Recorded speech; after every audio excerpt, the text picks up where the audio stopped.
For nearly 500 years, Hestercombe was continuously owned by the War family. When the last of the line died in 1872, the estate was left an 18th century time warp, with the parkland extending right up to the perfectly preserved Georgian house. But the Victorian and Edwardian eras were now to sweep in dramatically, with the sale of the house and 760 acres to Edward Berkeley Portman, the first Viscount Portman, in 1873. He, and later his grandson Edward William Berkeley, were to make great changes. Immediately, the first Viscount Portman began extensively remodelling the house. Using the plans of architect Henry Hall, the exterior was given an Italianate-style facelift. This included the eye-catching water tower and, at the entrance, the impressive porte-cochere or carriage porch, complete with Tuscan columns. The Victorian garden on the south side of the house was also created during the 4-year renovations. Here, an ornate balustrade enclosed a terrace personally designed by Lord Portman himself, where borders, filled with formal bedding, were set amongst gravel paths around a central fountain. The inside of the house was altered too, bringing it up to date with the latest Edwardian trends, including internal plumbing. A spacious inner hall was developed, adorned with lavish marble columns, and an ostentatious carved oak staircase at one end, leading to the next level. A greatly expanded service wing was added, with kitchens and laundry department, plus new servants' quarters, complete with sewing machine and piano. Work was completed in time to show the alterations off at festivities held to celebrate the Honourable Edward William Berkeley Portman's 21st birthday on August the 14th, 1877. A huge marquee was erected on the lawn, exquisitely decorated with ivy wreaths, fruits and flowers, and a lavish luncheon was served at 3 o'clock for 500 guests, prepared by a well-known London caterer. On the lawn later, there were games, then tea and dancing, followed by fireworks, with a detailed report in the Somerset Gazette afterwards acknowledging this as one of the most brilliant fêtes the neighbourhood had ever witnessed.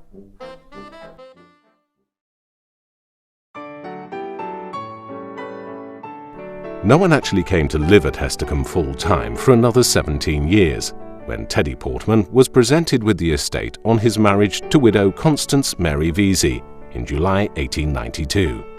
Connie was 37 and Teddy 35. They moved in during 1894, and although they had no children of their own, Constance had 3 surviving children, Evo, Osbert and Thomas, from her first marriage to Captain the Honourable Eustace Vesey. The children spent many holidays at Hestercombe. Evo was a keen amateur photographer, and his photographs, coming to light almost 100 years later, have given us this remarkable insight into life at Hestercombe during Edwardian times.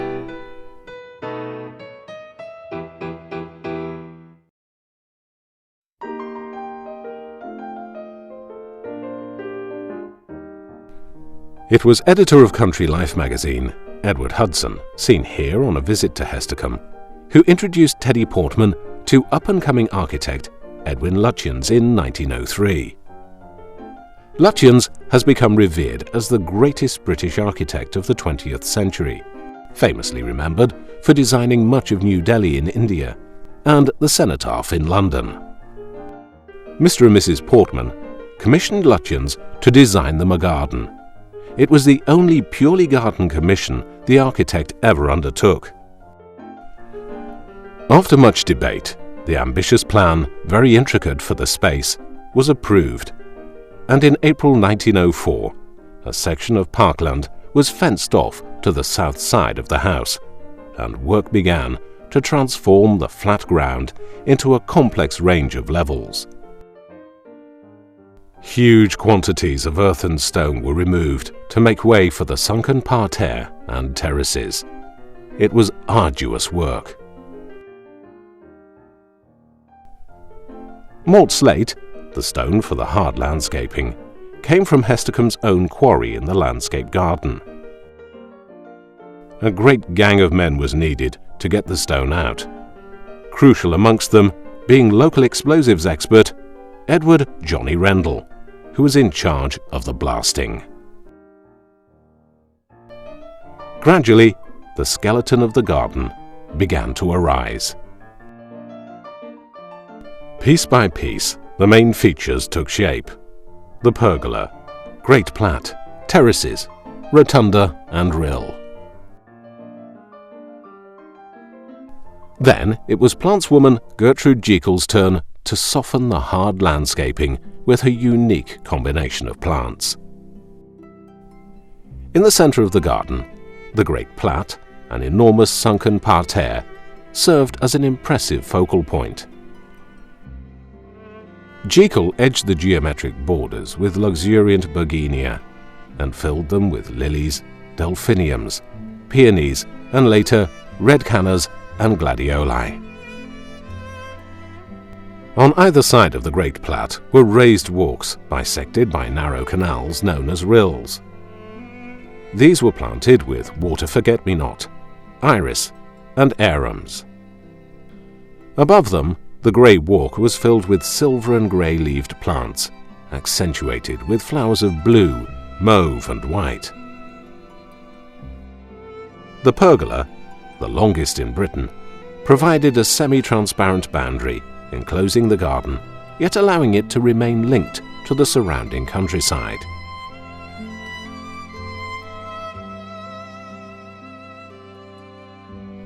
The Dutch garden was added in 1907. Ornate Italianate urns gave some height to the beds, which were planted with spiky yuccas, and contrasting soft-leaved stachys, catmint, and Jekyll's own selection of lavender, Munstead. Exquisite cherubs graced the pillars leading to the classical orangery, which was also created in 1907. It is considered to be the finest garden building Lutyens ever designed. Lutyens even designed the garden seats, now famously referred to as Lutyens benches. And for fruit, flowers and vegetables, a large walled garden complete with extensive glasshouses was developed. In recognition of the resounding success of the gardens, Hudson featured them in the October 1908 issue of Country Life magazine. The article praised Lutyens' skill in combining a diverse range of historic influences with such style, from Elizabethan raised walkways to Moorish and Italianate water features, whilst at the same time positioning the gardens so cleverly and linking them sympathetically with the landscape. Today, this garden is regarded as one of the finest Edwardian gardens in the world and an exceptional example of the combined work of this talented partnership. Their mixed style of formal landscaping and informal planting was in direct contrast to the very formal bedding schemes of the Victorian era and came to define the English garden style.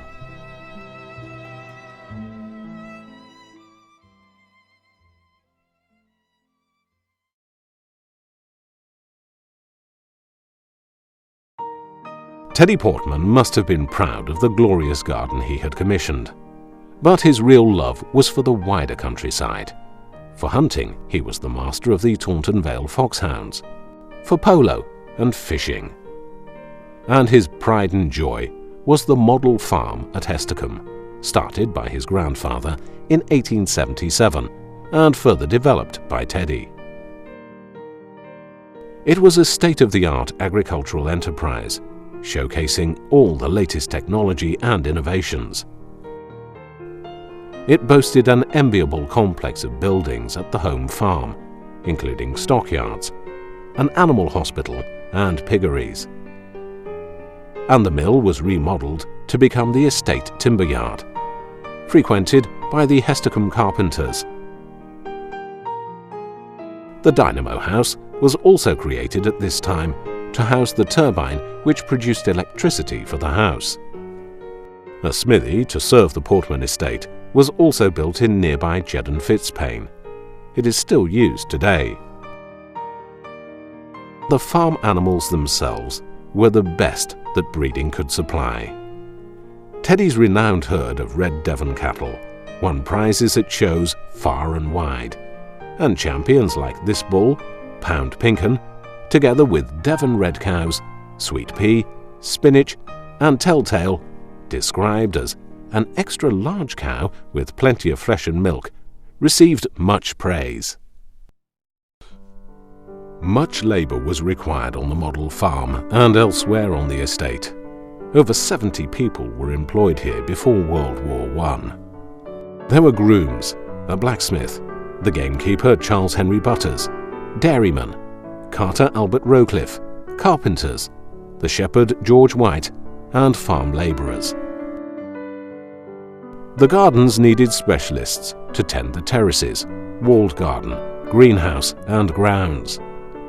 In 1912, all these staff were engaged under the leadership of head gardener Mr. Arnold. Amongst them was Bill Bond, who cut the grass with a horse-drawn mower. The house also demanded a hierarchy of staff to keep the Portmans in the style they expected. There were maids, butlers, footmen, cooks, kitchen staff, and the all-important chauffeur, Fred Humphreys, who drove the Portman's car. Hours were long, with only one day off every 3 months in the early 1900s. A highlight for many estate workers, though, was playing in the Hestercombe cricket team. But there was still a marked social divide. The gardens were strictly out of bounds for staff. They weren't even allowed to look out of the house windows at them. The Honourable Mrs. Portman threw herself into life at Hestercombe, just as her husband did.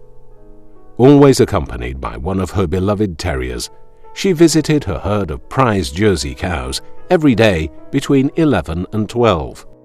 From here she would proceed to the kitchen garden, ringing the bell for her daily tour with the head gardener, to oversee the weekly dispatches of fresh produce to the local hospital, where a ward was named in the Portman's honour. Unfortunately, Constance was to be widowed after 17 years of marriage. In 1911, Teddy Portman's life as countryman, farmer, local justice of the peace and High Sheriff of Somerset suddenly ended after catching a chill whilst playing golf on Pickeridge Golf Course near Taunton. He died on the 27th of April, aged only 55. Hundreds of people turned out as the funeral cortege passed by. The coffin was appropriately carried to the local church on a farm wagon. In Taunton, flags flew at half-mast, window blinds were lowered, and 2 additional churches held memorial services, so vast were the numbers wishing to pay their respects to this prominent local figure. This marked the end of a golden era at Hestercombe. With the onset of the First World War, the house and estate never regained their former glory. Mrs. Portman lived on in the house for a further 40 years until her death in 1951, aged 96. Whilst the Portman era at Hestercombe has long since ended, through the valuable work carried out by the Hestercombe Gardens Trust, their spirit lives on in the remarkable Edwardian garden they commissioned.